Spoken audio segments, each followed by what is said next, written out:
She looked completely out of place. Worn-out ballet flats, a wrinkled off-white blouse, and a violin wrapped in what looked like an old dish towel. From the moment she walked into the grand hall of the Orion School of Music, the room erupted not in applause, but laughter. Did the cleaning crew get lost? Or is this some kind of charity performance? A voice snickered from the crowd. A smirk followed as a plastic chair was dragged loudly across the floor toward her. Save the leather seats for real musicians.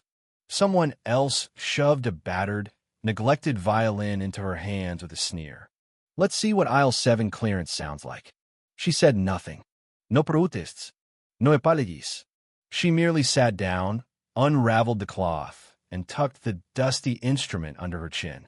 By the third note, the laughter died. The room stilled. Even the air felt different. The grand auditorium of Oriona, revered institution for elite musicians, hummed with the electricity of collective disbelief. Rows of velvet-cushioned seats were filled with the impeccably dressed, their polished shoes tapping impatiently against marble.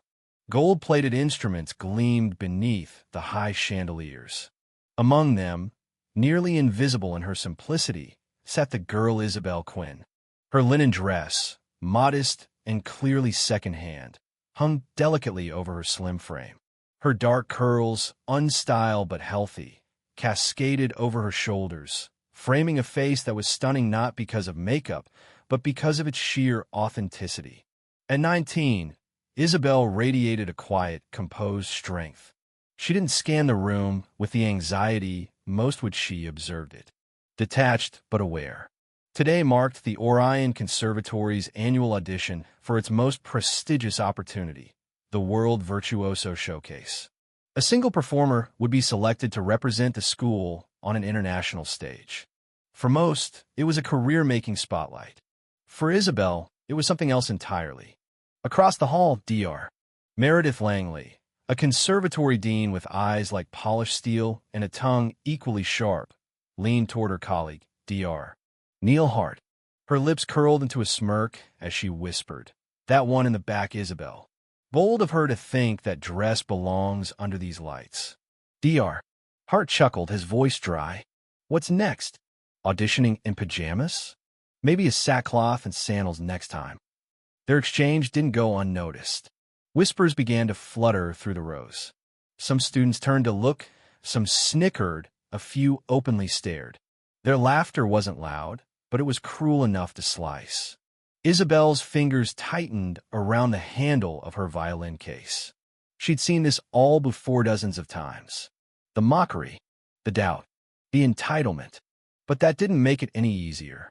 In the front row sat Ethan Waverly, Orion's golden child flawless tuxedo, coiffed hair, a posture honed by privilege. He leaned toward his best friend, a harpist named Madeline Frost, and muttered, "She looks like she just wandered in from a soup kitchen." Madeline laughed, twirling a strand of platinum hair. Maybe she's the entertainment for lunch break. More laughter. Ethan, emboldened, stood and called out, "Come on, folks. Let's give her a fair shot. I mean, we could all use a bit of comedy." Applause followed, but not the kind one would want before performing. Sarcastic, ironic, cutting. Isabel rose quietly. Her steps were small, steady. She bent to retrieve her violin case. But Madeline stood, dramatic as ever, and shouted, "Wait!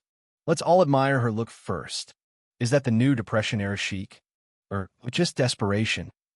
Roars of laughter echoed. Someone actually clapped. Another mimicked the sound of a creaky violin. Isabel's cheeks tinged pink not from shame, but from the weight of that collective disdain. Still, she said nothing. Professor Langley's voice cut through the noise, elegant yet laced with venom. "Miss Quinn, is it?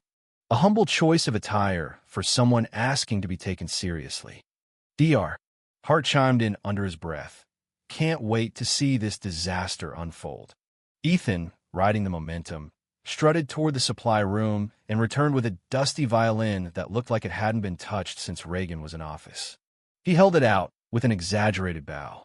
"Your Stradivarius, madam." Isabel accepted the instrument without flinching. Her hands, though clearly used to better tools, caressed the old wood gently, as if it still deserved respect. She turned and walked toward the stage. Silence. The silence wasn't respectful. It was predatory, the air thick with expectation for her to fail, to squeak, to run off stage crying. Even Langley's narrowed eyes held a sadistic glint. "Let's see if she can even hold it properly," someone muttered from the third row. Isabel stepped into the spotlight.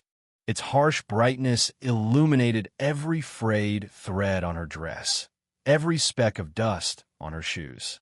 She tuned the strings quickly, her fingers deft and practiced. Then she paused, closed her eyes, and drew the bow. One note. Clean, piercing, sharp. Then another. Warmer, fuller. By the third, you could hear a pin drop. Without any introduction, Isabel launched into Sarasate's Carmen Fantasy, one of the most demanding pieces in the violin repertoire. Most performers avoided it without months of preparation. She played it like it was breathing. The crowd leaned in. The music danced. It cried. It roared. She maneuvered the battered bow with such precision that the old instrument seemed reborn in her hands. She didn't just play the piece. She lived it. With every crescendo, her body moved not dramatically, but organically, like wind through reeds. Professor Langley sat up, eyes wide. Dr. Hart's mouth fell open. Madeline dropped her harp pick. Ethan's smirk collapsed. No one laughed now. Each phrase told a story. Each trill carried the weight of grief, of love, of defiance. Her fingers glided effortlessly through impossible runs. Her phrasing was soulful, mature, deeply intimate. It was music that couldn't be taught in classrooms or paid for with tuition. It was lived experience raw, transcendent, and undeniable. As the final note dissolved into silence, it hung in the air like incense haunting and sacred. Then came the applause. It started with one gasp, then a clap, then a tidal wave. Students who had sneered were now on their feet. Some were crying. Some were frozen in place, unable to process what they had just witnessed.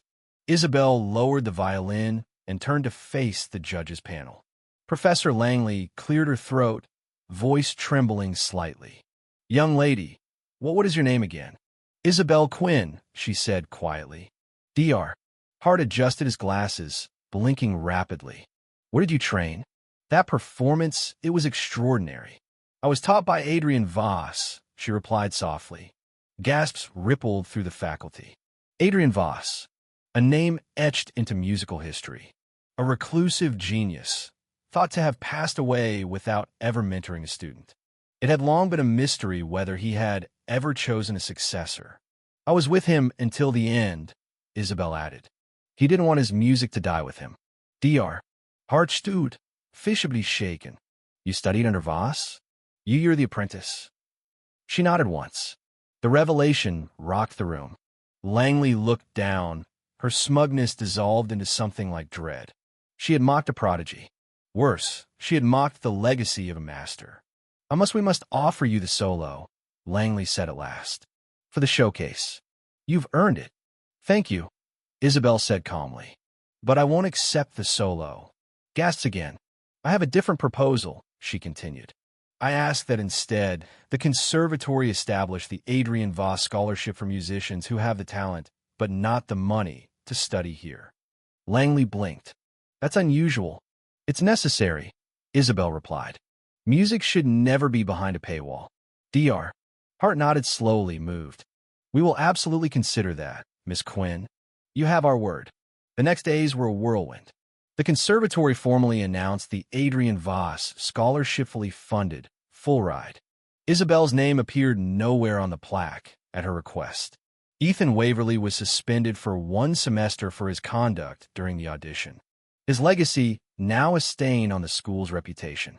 Madeline's scholarship was put on probation. She was required to undergo ethics training and issue a formal apology. Both complied. Both were never quite the same afterward. Professor Langley and Dr. Hart issued public apologies. Their statements were subdued but sincere. Whispers spread throughout the school about how the quiet girl in linen had changed everything. As for Isabel, she declined every interview. refused every press inquiry. She practiced in solitude. She gave master classes only to younger students.